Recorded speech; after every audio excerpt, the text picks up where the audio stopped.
Greetings, Earthlings. Hello, beautiful people. Welcome, everybody, to Boogeyman Radio. I'm your host, David, and with me, Charlie. just Charlie. Just Charlie. Nothing wrong with that, right? No, not at all. Anyways, we've got a dope-ass show for you. it's going to be a great show. This is a fun one. This topic I actually haven't really, I didn't really know much about. I haven't even seen the movie. Which is crazy to me because I know you watch a lot of movies and yeah. I figure, An American Haunting you've probably seen. Oh, yeah. Howdy, Lori. Hello, Josh. Lori, welcome Josh, hi. Welcome to the show. We're going to be talking about the Bell Witch, the Curse of the Bell Witch, which is a fascinating story. And we've got something special planned for you guys on the next show that ties into this show. So stay tuned. We will tell you what that's all about. But first, Charles, how are we doing? I'm doing great, man. My week was exhilaratingly fun. Not really. It was a nice, fun week. But it was exhilaratingly fun. Yeah, it was exhilaratingly fun. No, it wasn't. No. I was a little depressed on Sunday. Sunday was looking hopeful for my Chiefs, but yeah. Man, they just apparently couldn't do it. Well, to be fair, him and one other player on their team destroyed our defense. Mm-hmm. Like Chase, a rookie. Man, they could not. Well, how about this? 3rd and 27. What are you gonna do? Double up the guy that's been kicking our butt all day? Nah, let's send rushers, right? Let's send people after the quarterback. That's a horrible play call. Yeah, horrible. But honestly, I got to give credit to the Bengals team. Not only did they did out coach us in the second half, 100%. Second half was way better. We only scored, I think, 3 points in the second half. I'll admit they got lucky at that final drive. Their line. We stopped them 2 or 3 times. Yeah, flag after flag after flag. Jeez, man. I just, some people want to blame the refs, but I do have to. I do blame the refs too.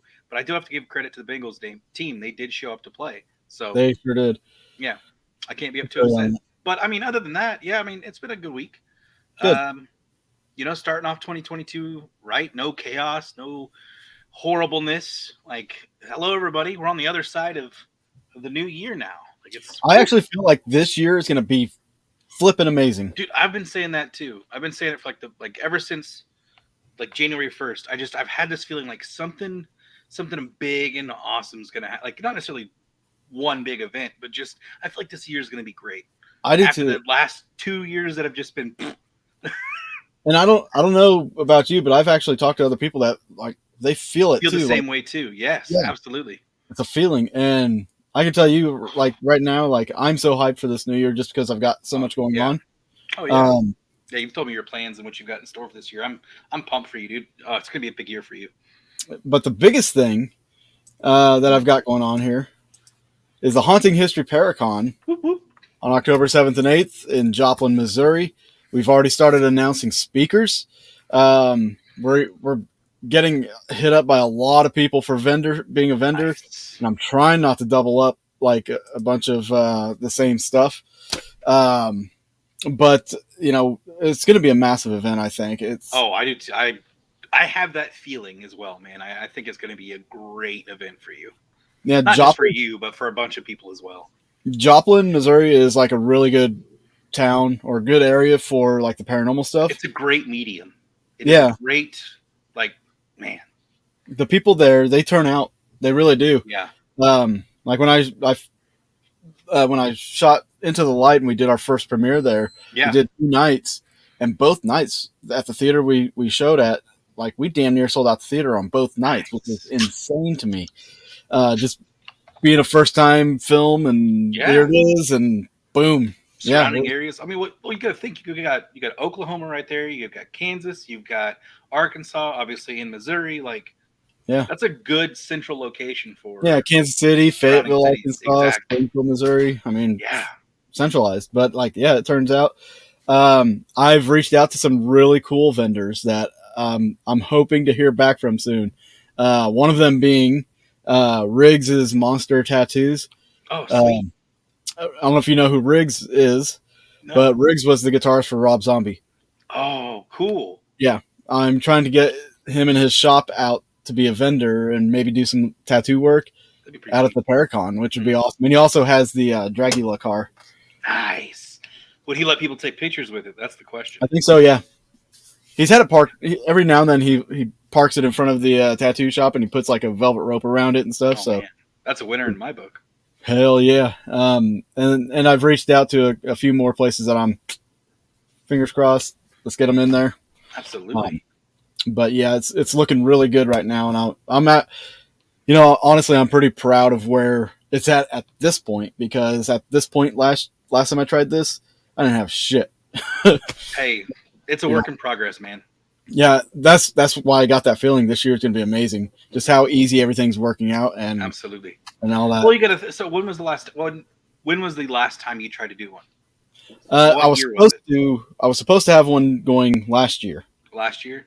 Yeah. Well, was it around the same time that like COVID was spiking and all this crazy? So we had to cancel it and all that. But like, it took me forever to get some sponsors, or not sponsors, but vendors and stuff. And this year, you've also built up. I feel like with going to some cons since then, you've also built up a nice, not friendships, but like connections.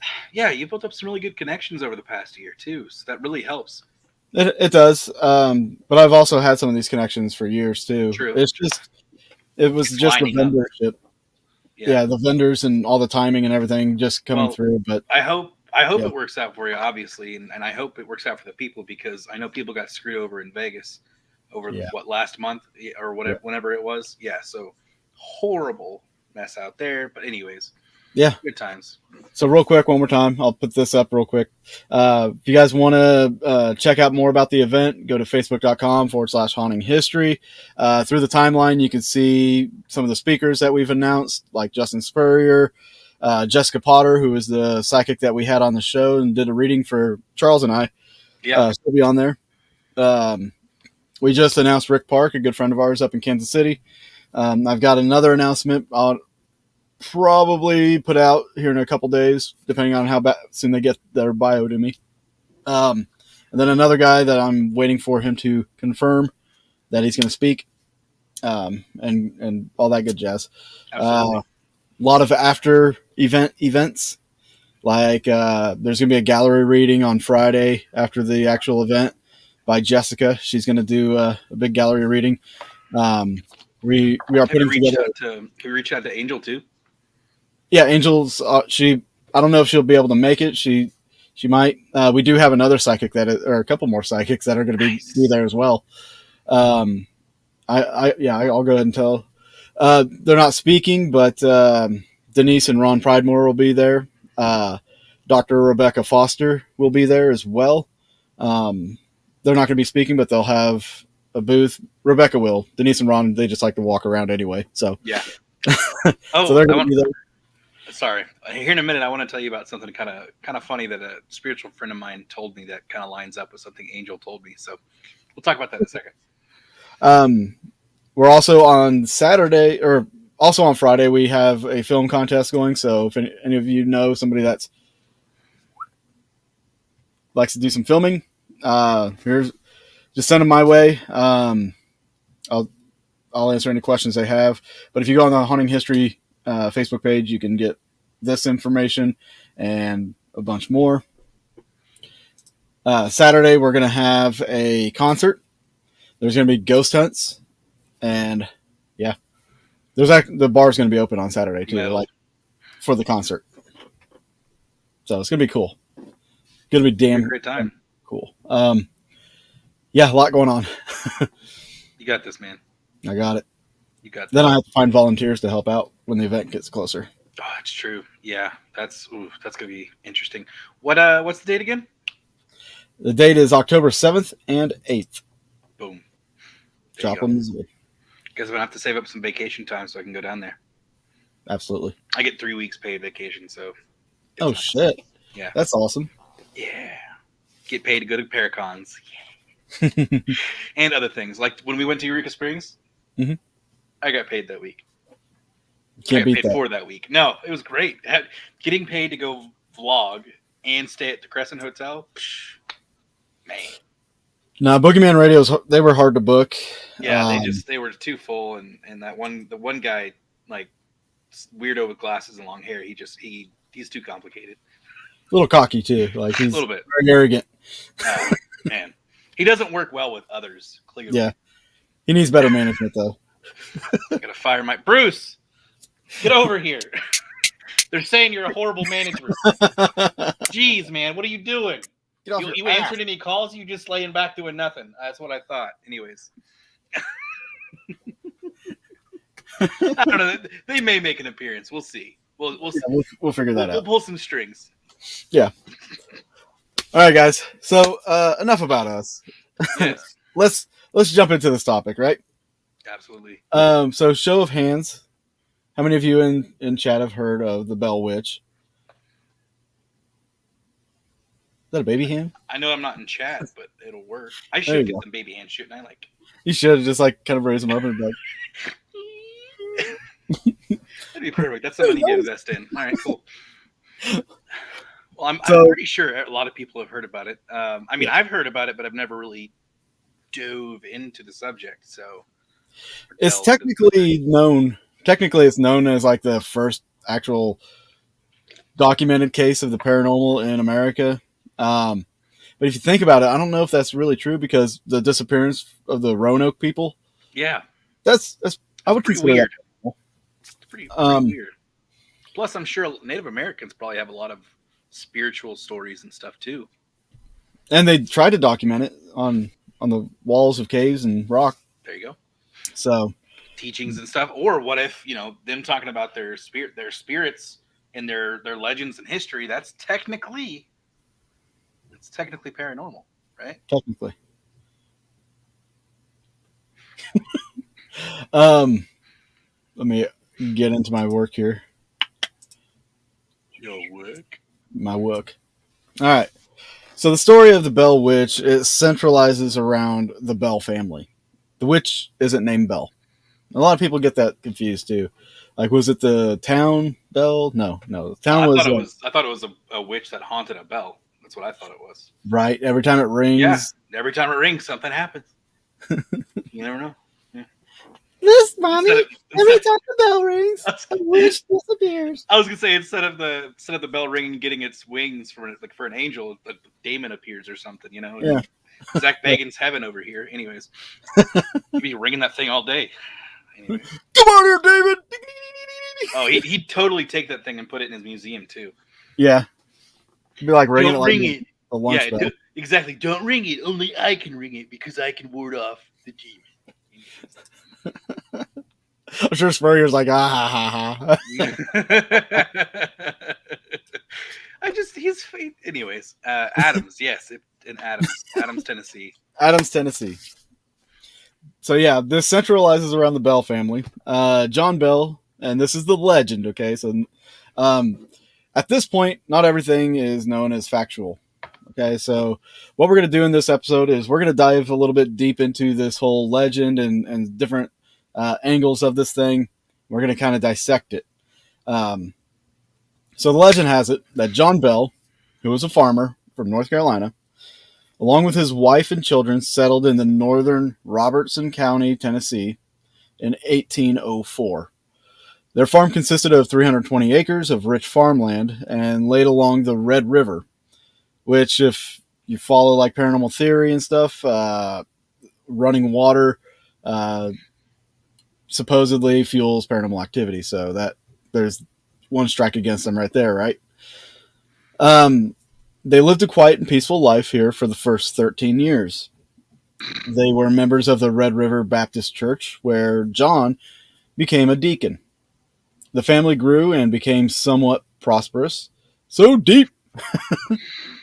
Anyways.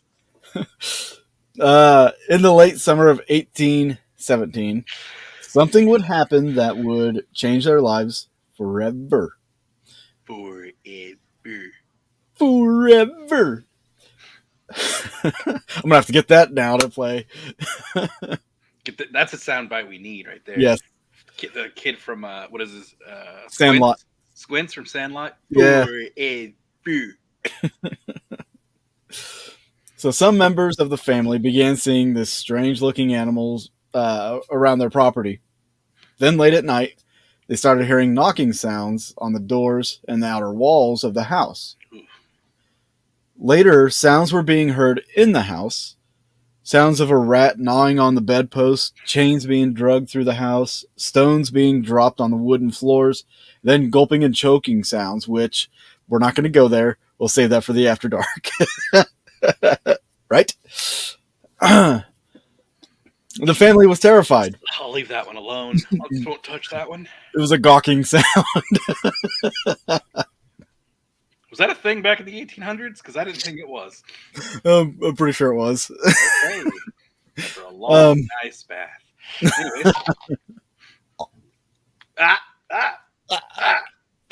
Trying so hard right here. I bet it was. Anyways. But the family was terrified. Dive in the Red River, just don't drink it. I heard it gives you wings too. Anyways, let's just keep it rolling. We're on the After Dark already, right? Feels like it. It's great. So the family was terrified, but kept the problem to themselves for over a year. Man. When things became intolerable, John confided in a neighbor, James Johnson. He invited Mr. and Mrs. Johnson to spend the night. And after several nights of witnessing the strange events, Mr. Johnson, again with the names, suggested that more people should be told. And a committee was formed and an investigation started. Good God. Thanks, Cassie. Good to see you. Can we take a pause for the cause? Is that what we should do? That's what we should. Okay, let's discuss where we're at right now. So, okay. Hold on. So, obviously, random noises were happening. And he decided to confide in his neighbor. Well, why do you think he went to his neighbor in the first place back in that time? Because, he couldn't go to the church. As I say, you couldn't go to the church because back in that time, they'd hang you or burn you at the stake for anything it was a weird and paranormal. Church. Oh, yeah, Baptist church, so even more strict. Fantastic. Yeah. But, so, correct me if I'm wrong, multiple times that I've heard the whole animal that John Bell saw was like a body of a dog with the head of a rabbit.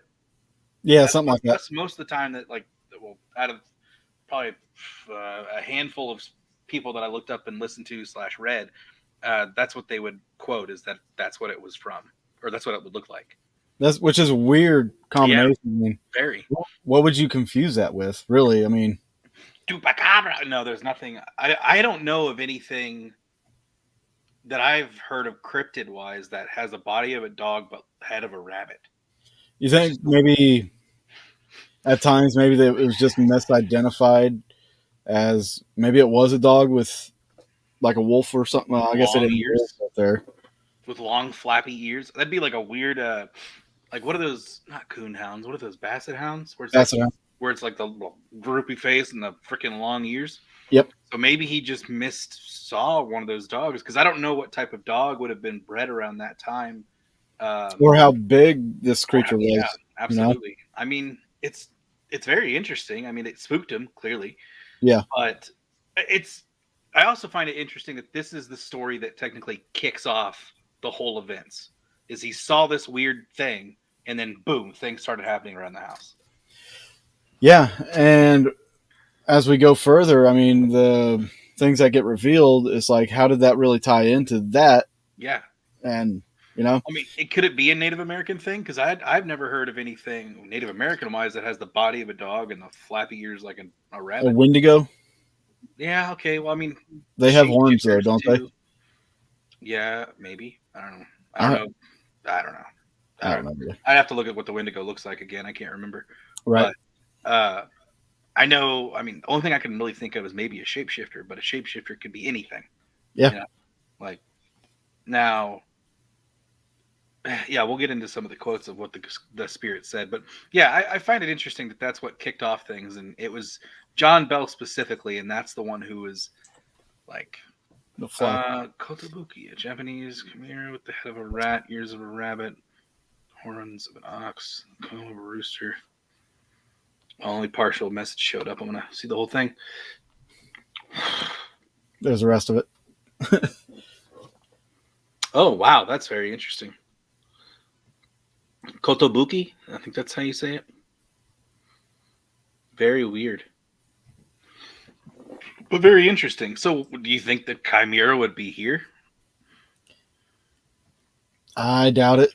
I would seriously doubt it. I mean, honestly, what it describes is basically a chupacabra. Some descriptions of chupacabras. True. That's a crazy combo. True. Yeah. Yeah, that really is. All right. Um, yeah. It describes like some descriptions from like South America's, some cultural descriptions of the chupacabra, and Yeah. but like, I think Now, more oh, so here in America, it's more like a dog anyway. yeah. Oh, that's makes sense. I mean, could he have misclassified a bear?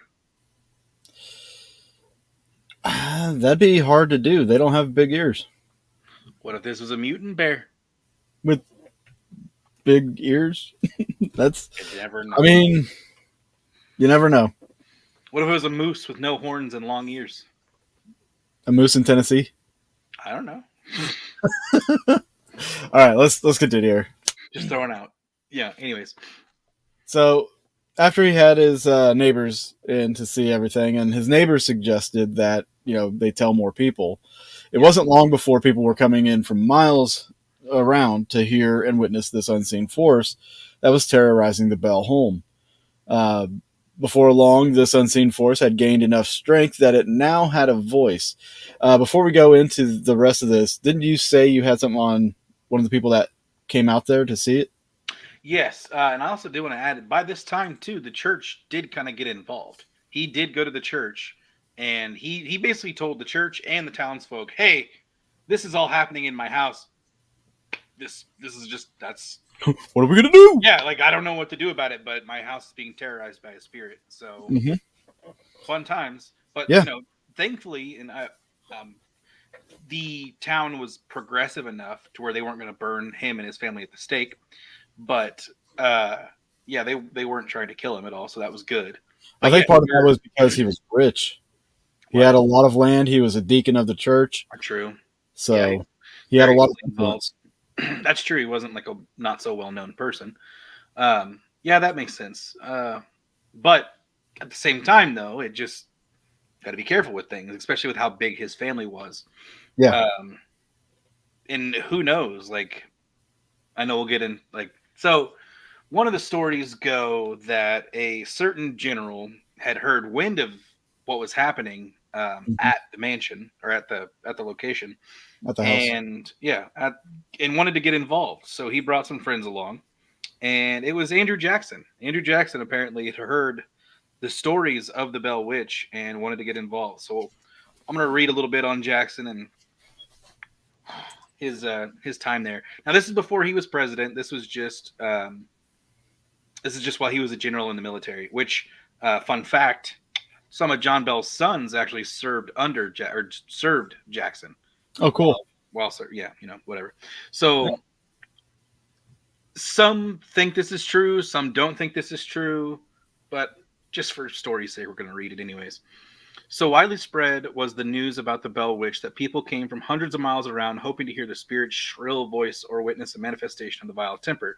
When word of the haunting reached Nashville, one of the most famous citizens, General Andrew Jackson, decided to gather a party of friends and journey to Adams to investigate.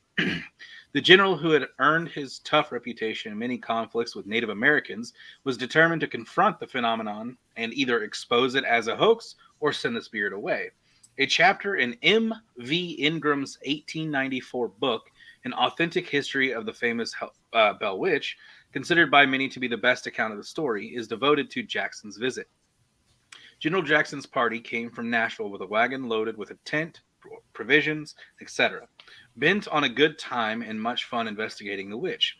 The men were riding on horseback and were following along in the rear of the wagon as they approached the place, discussing the matter and planning how they were going to do up with the witch. Or do up the witch, whatever. Just then, traveling over a smooth, level piece of road, the wagon halted and stuck fast. The driver popped his whip, whooped and shouted at the team, and the horses pulled with all of their might, but could not move the wagon an inch. It was dead stuck as if welded to the ground. General Jackson commanded all of his men to dismount and put their shoulders to the wheel and give the wagon a push, but all in vain. It was no go. The wheels were then taken off and one at a time and examined, found to be all right, revolving easily on the axles. General Jackson, after a few moments' thought, realizing that they were in a fix, threw up his hands, exclaiming, by the eternal, boys, it is the witch. Then came the sound of a sharp metallic voice from the bushes. I don't know how sharp metallic voice. Okay. It's like one of those saws when you. Yeah, I guess, but with a voice though. I guess. All right, General, let the wagon move, and I will see you again tonight. Some think that was the witch. The men, in bewildered astonishment, looked in every direction to see if they could discover from whence came the strange voice, but could find no explanation to the mystery. The horses then unexpectedly of their own accord, and the wagon rolled along as light and smoothly as ever. Now, this next account talks about while they were in the camp. They set up camp around the house, basically. Right. So, according to some legends of the story, Jackson did indeed counter the Bell Witch that night. Betsy Bell screamed all night from the pinching and slapping, and she received from the witch. And Jackson's covers were ripped off as quickly as he could put them back on, and he and his entire party of the men were slapped. Now, here's the thing: I heard that it was just one soldier who was actually taunting the witch and said something along the line of like, "I was a witch tamer" or something like that, where he could like keep the witch from doing things. And apparently she heard that and made a message or made a example out of him, and I guess made him shake violently and was slapped across the face. But so by morning, or let's see, okay, let's just go. And his entire party were slapped, pinched, and had their hair pulled by the witch until morning, when Jackson and his men decided to hightail out of Adams. Jackson was later quoted as saying, "I'd rather fight the British in New Orleans than have to fight the Bell Witch." So whether that story is true or not, it could just be a story from one guy's book that a lot of people trust, but we'll see. It is a very interesting tale, though. Yeah, especially for such a prominent figure in American history. Mm-hmm. A future president at the time. Like, he wasn't president yet, but yeah, he for him to go out there and have those experiences, I think like a lot of that information from him kind of help spread this thing to a greater audience and probably gave it a little more believability or credibility. Well, here's the thing. I don't know of any accounts where he has ever discussed the Bell Witch properly or publicly. Well, if it got out there that he actually made it out there and camped out there and they had an experience, even if it was somebody else saying, "Hey, Andrew Jackson was out here," it'd be like saying, I went on this investigation with Spurrier, and we had all this stuff happen. You would think Spurrier had all the activity too, and you would think. Or what if he just never talked about it because he didn't want his name to be like, "I retreated from a witch," Nobody's going to blame him for that. Exactly. No, I wouldn't. Especially in that time. The last thing I want to encounter is a black magic witch. But that also this story is very interesting, and it's right. It's almost too good to be true. Yeah. Of how much she talks and has her own voice and stuff like that. But so about the talking, When asked who and what it was, it gave different identities, apparently. It once stated that it was the witch of a neighbor woman named Kate Batts.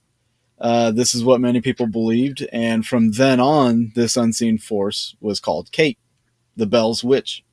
Which giving a Which, name to it's not a good thing either. But no, it doesn't, because then it has an it's like an identifier and gives yep. it a little bit more personal relationship.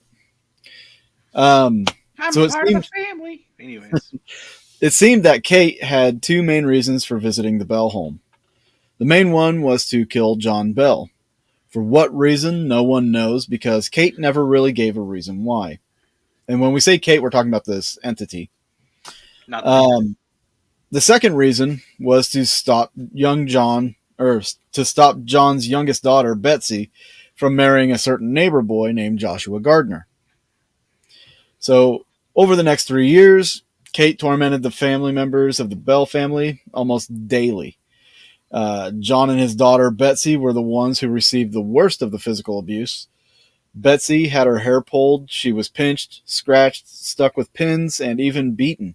While John Bell began suffering from spells of swelling of the throat and often had the feeling of a stick being stuck in his, like sideways in his throat. Then came the twitching and jerking of facial muscles. Uh, Kate would blast him with curses and hideous threats during these spells. As time went on, John Bell became weaker and weaker. Kate was becoming well known and drew large crowds of people. She seemed to be very intelligent in many things: the Bible, people's past and future. She could be in two places at the same time, miles apart from each other. Um, Kate, she finally accomplished her mission for coming to the Bell farm. On December 20th of 1820, John Bell had died. It was believed that he was poisoned by Kate, and Kate took full credit for his death. And then in March of 1821, young Betsy broke off her engagement with Joshua Gardner. Kate then bid everyone farewell and promised to return in 7 years. She did return in 1828 for a few short weeks. During this visit, she came to the home of John Bell and had long talks with him about the past, present, and future. Of John Bell Jr., I'm sorry. She came back to the home of John Bell Jr. and had long talks with him about the past, present, and future. She made some predictions for the future. Kate also said there was a reason for John Bell's death. However, she never said what the reason was. After the second visit, she said her next return would be in 107 years. That would have been in 1935. But some believe that Kate never left the area at all due to the strange things that had occurred in and around the town of Adams and the Bell Witch Cave over these many years. So, let's talk about some of this that we just went through. Yeah, let's recap here real quick. Yeah. So apparently the witch she obviously didn't want Betsy and Gardner to get married. Right. So she actually tormented both of them like multiple times, and while they were in separate places. Now, why do you think that was? Why do you think that would be a reason for a haunting, like to separate them? Right? Like, well, some think that it was actually the school teacher that was causing all these problems. Like, this is one of the theories, and I'll just read it here real quick. Yeah. One of the theories is, let me find it here. A few rational explanations of the Bell Witch phenomena have been offered over the years. The haunting, they say, was a hoax perpetuated words by Richard Powell, the school teacher of Betsy Bell and Joshua Gardner, but whom Betsy was in love. It seems Powell was deeply in love with the young Betsy and would do anything to destroy her relationship with Gardner. Through a variety of pranks, tricks, and the help of several accomplices, it's theorized that Powell created all the effects of the ghost to scare Gardner away. Indeed, Gardner was the target of much of the witch's violent taunting, and he eventually did break up with Betsy and left the area. It was never satisfactorily explained how Powell achieved all these remarkable effects, including paralyzing Andrew Jackson's wagon, but he did come out of the winner. He married Betsy Bell. Huh. So apparently, The Yeah. teacher did marry her, but So the event still carried on, though. So that's very interesting. yeah. So a lot of these events happen when neighbors or people from all over the area came to the house. Now, if he was just doing it to scare and frighten Joshua away, I don't think he would have been doing it with all these people there Yeah, there's no way. He would have been a and very not busy. getting caught. I was gonna say, how would they not catch him? Yeah. How would they not catch him? Especially Andrew when the Jackson's sounds men. moved to inside the home. Yeah. Andrew Jackson's men camped out around the property, and you're still getting away with it and not being seen. Right. I mean, to me, his that angle of him, hoaxing everything is It to just me doesn't is a seem little plausible. far-fetched. Yeah, it doesn't seem plausible. It's just like, oh, let's slap a label on there. This is it. This is why it happened. Yeah. It doesn't really say, but So I would throw him out the window, just like his. I would too. angle. Now, something that they didn't say was, they didn't talk about the discovery of a vial next to the bed When he died. John Bell. Yeah. Which was filled with black liquid. Mm-hmm. And they was said Which is they supposedly the poison. Yes, they gave it to like a rat or something, and it just cat. died. A cat, that's what it was. Yeah. So, and it was, like you said, it was supposedly poison. So, who, to me, was poisoning John Bell? Well, it's a known fact that the Bells had slaves. So there were slaves around. So it could have been one of the slaves. Yeah. Could have been a family member. Yep. There's a lot of people that, this could be. And something else. Oh, go ahead. I was going to say, before we get into that portion of it, I'm going to backtrack a little bit here, too, because at some point they started naming this entity Kate, naming it after Kate Batts. And I want to kind of put in context who Kate Batts was. Yes. I think that's an important thing to know because she was a figure in all this. So Kate Batts, she lived near Adams, Tennessee, along the Red River, where she and her husband, Frederick Batts, kept a small farm where they raised their 5 children. Frederick had been paralyzed in an accident, which left Kate to be the primary breadwinner and laborer on the farm. Relying entirely on Kate, the family never had much money and were one of the poorer families in the region. A rough, tough, and eccentric woman, Kate managed to work both the farm and make herself an established local character with her strange and often exaggerated behavior. Seemingly, huh? I'm listening and reading something. Oh, okay. Seemingly hungry for attention, Kate tended to make a scene wherever she went, confronting, arguing with, and loudly addressing friends and strangers alike to become the main attraction at every moment. Beyond pure eccentricity, many residents of the Red River area believed that Kate could be a witch, a theory which was only strengthened by Kate's habit of begging every woman she met for a pin. And she would be so adamant in her request that they often gave in. At the time, superstition was not uncommon, and many people believed that giving a witch a pin could give her magical control over you. Kate and Frederick were neighbors to the Bell family, then owners of the infamous Bell Farm and Bell Witch Cave, which we'll talk about the cave a little bit here too in a few minutes. But the Bell Farm was like 320 acres, so it was huge. Just massive, yeah. Yeah. So Kate was a neighbor. Kate and the Bell family patriarch, John Bell, were known to occasionally argue and had once become violent during one of these arguments. According to legend, the Bell family was tormented by So when John Bell died in 1820, the family blamed the Bell Witch, saying that it had been trying to kill the family patriarch for years. And that's where when the entity received the nickname Kate, with some residents of the area attributing the haunting to Kate Batts, who they suspected of being a witch. So, yeah, I mean, so in this article that I'm reading, but the 10 facts or whatever about the whole haunting, she felt cheated by the land purchase And it is rumored, this I will say, they say it is rumored that on her deathbed, she vowed that she would haunt the Bell family from beyond the grave. And in 1821, after Bell passed away, the hauntings did calm down, suggesting bats perhaps thought her work to be done. But her work wasn't done, apparently, because she did torment the family for years to come. Yeah.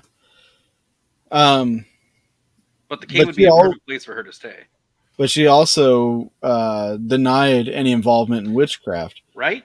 Or haunting the Bell farm. She denied all that, and she denied. How would she deny haunting it if she was dead? No, when she was alive. Okay. Well, when she was alive. Well, I mean, when she's dead, she could have been changed her mind, you know. Yeah. So yeah.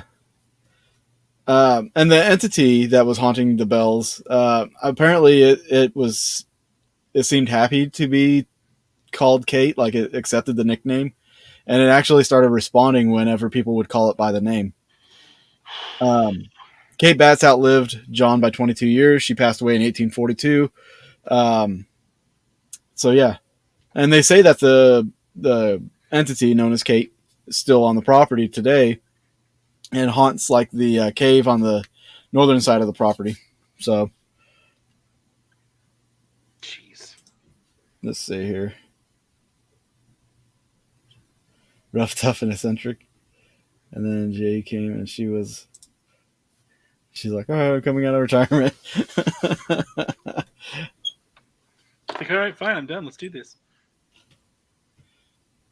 First rule of witchcraft: we don't talk about witchcraft. Damn straight. Or we get hung, burned, magic, smashed, or drowned. It's horrible. But I mean, there's that theory, and then let me talk about a couple other ones too before. Yeah. So let's see here.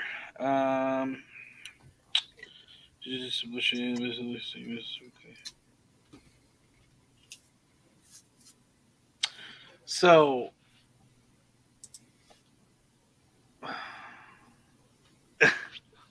yeah, some believe that the two plotted to murder that. Oh, wait, hold on. So, who was the Bell Witch? There are quite a few theories as to whom the Bell Witch was and why she came to be. The main theory is that the events were made up to cover up John Bell's murder. As it turns out, Lucy Bell, John's wife, was Kate Batts' aunt. Dun dun dun! dun. So, Bell Witch theory number one.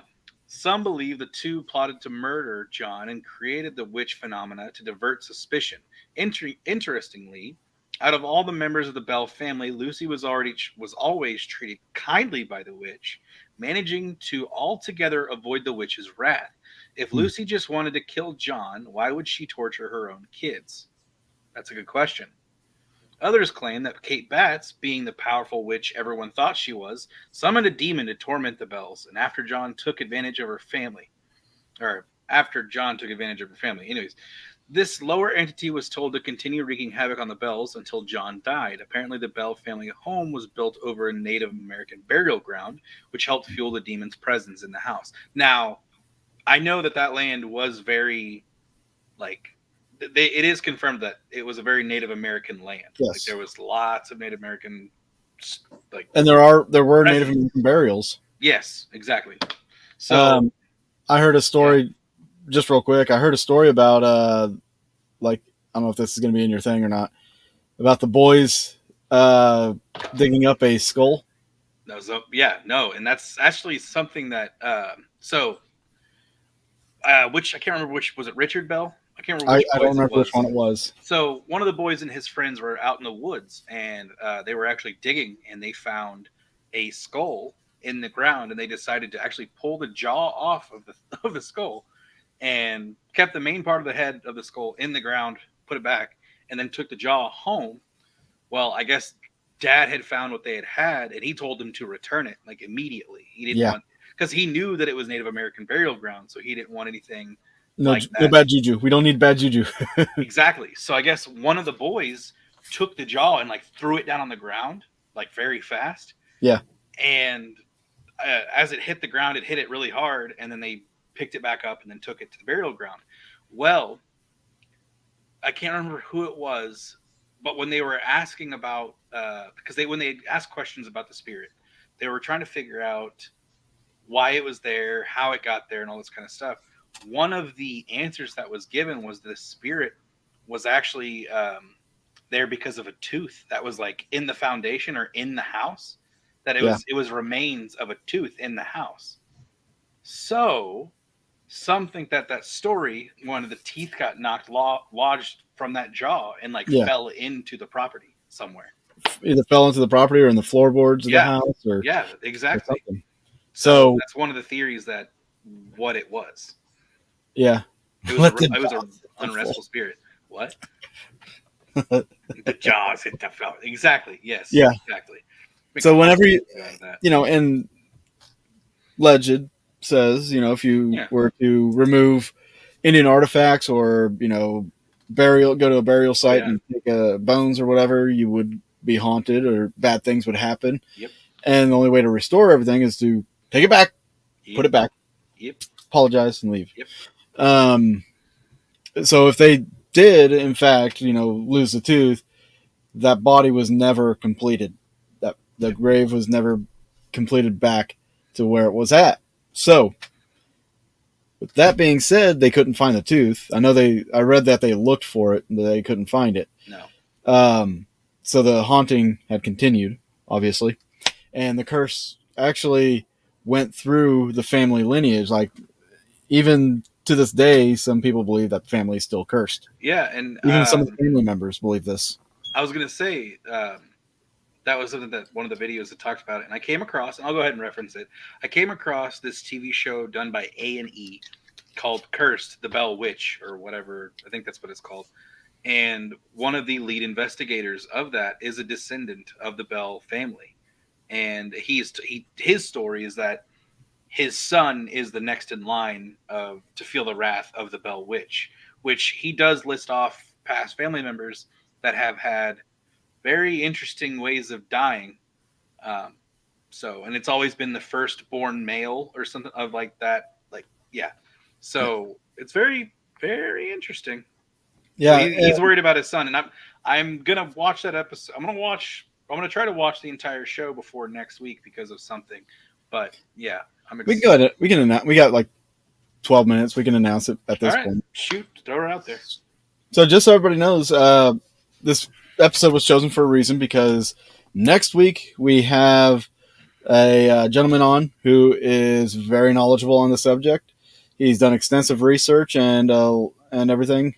He's written a couple books on the Bell Witch and has even talked to some of the Bell family members that are alive.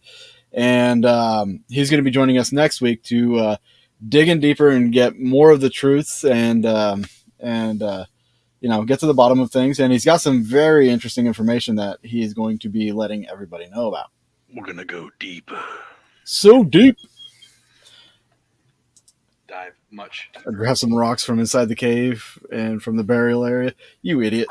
Of course you did, Spurrier, which we didn't talk about that. So do you want to talk about the cave real quick? Yeah, let's talk about the cave real quick, and then we'll do a little wrap up. Which I don't really have much on the cave. To me, so my whole, before we talk about it, I think it's ridiculous / crazy because nobody gives really a good explanation of why. I couldn't find a good explanation of why the cave really matters. Okay, so you'll get your explanation here. Cool. All right. So, located within the property of the former Bell Farm near Adams, Tennessee, the Bell Witch Cave is a nearly 500-foot cave tunneling underground. The cave is classified as a karst, which is formed by layers of limestone. For hauntings, limestone. All caves matter. And this other soluble rock that form around underground sinkholes and drainage systems.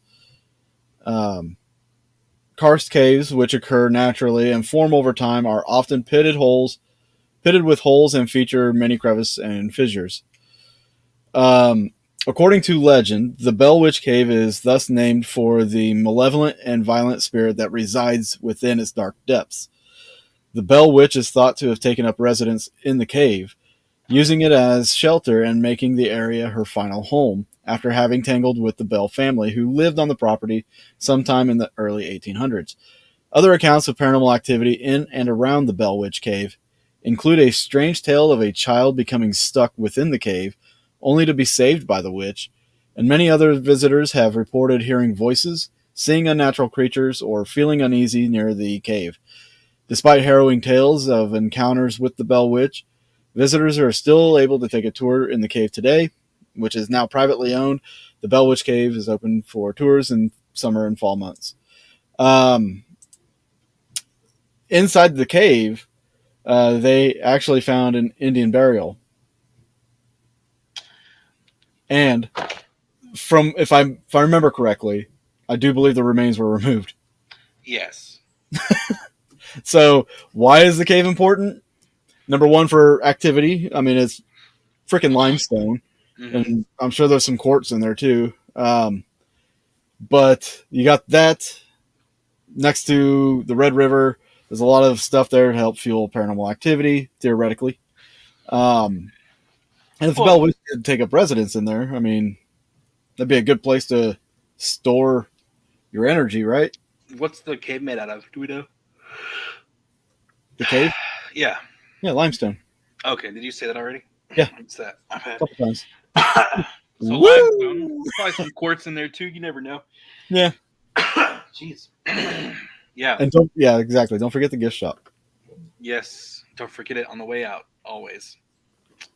That would be a horrible thing to not see. So they found an Indian burial grave in the cave. Did they say how big? Would it be a full-size person or a kid? Yeah, it was a full-size person. Wow. Interesting. Yeah. So if the remains were removed from that grave, that'll potentially add to the fire that is the haunting. Do we know who removed the? We don't know who removed it, right? Do what? We don't know who removed the. I don't think so. I don't believe so. We can ask Pat when he gets on next week. Yeah, how much he knows about the cave and stuff like that. That'll be what I'd probably not talk about most, but it's just like, why a cave? Why, like, I don't know. It seems kind of convenient, if you ask me. Yeah, Spurrier got to investigate or go in there. I think. Cool. Yeah, he was telling me last night that he was in there the day before Ghost Adventures went there. Did he say if anything happened inside there while he was in there? You could ask him right now. I guess, Spurrier, did anything happen while you were in the cave? Like, besides Ghost Adventures going in there and filming an episode? Because, yeah. Like, I watched, like, a clip of that episode, and I was just like, huh, interesting. Yeah. Now, Justin and I have investigated a cave before, and there were parts of it that were pretty narrow. Actually, well, the Apache Death Cave was really narrow. We literally had to go sideways through this big long opening. Caught a really cool EVP though. He hasn't slept since you talked last night. Good gracious, night owl. I guess that makes sense, but in a sense, it probably was earlier today because it was in the AM.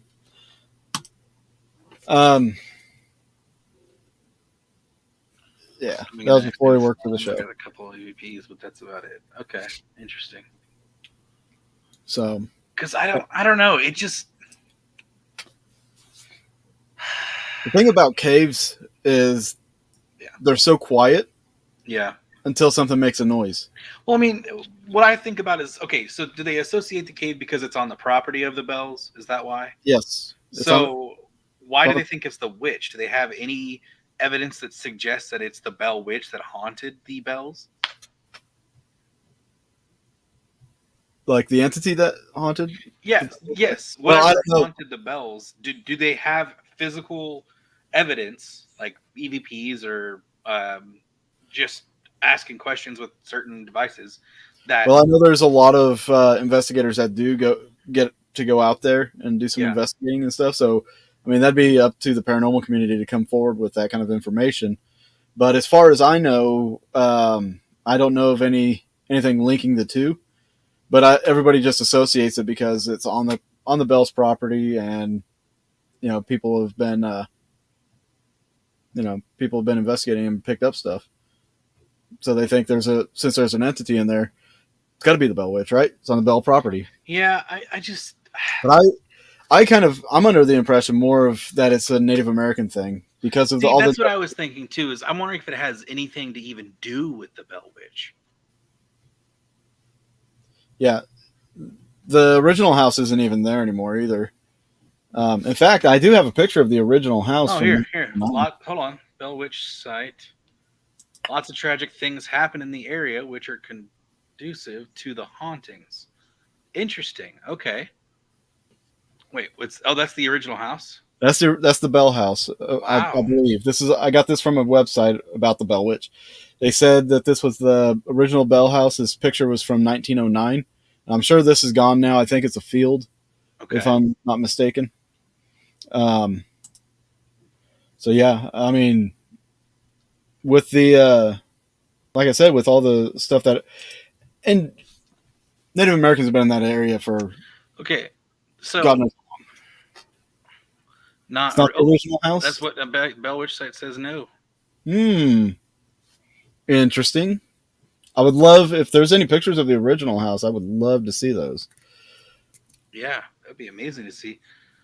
I told him that they've been telling everyone it was torn down, but it really wasn't, and he took us back to it. Wait, what? Spurrier just said that the house might not be torn down? That was a house next door to the Bell home. The Bell home was raised in 1850s.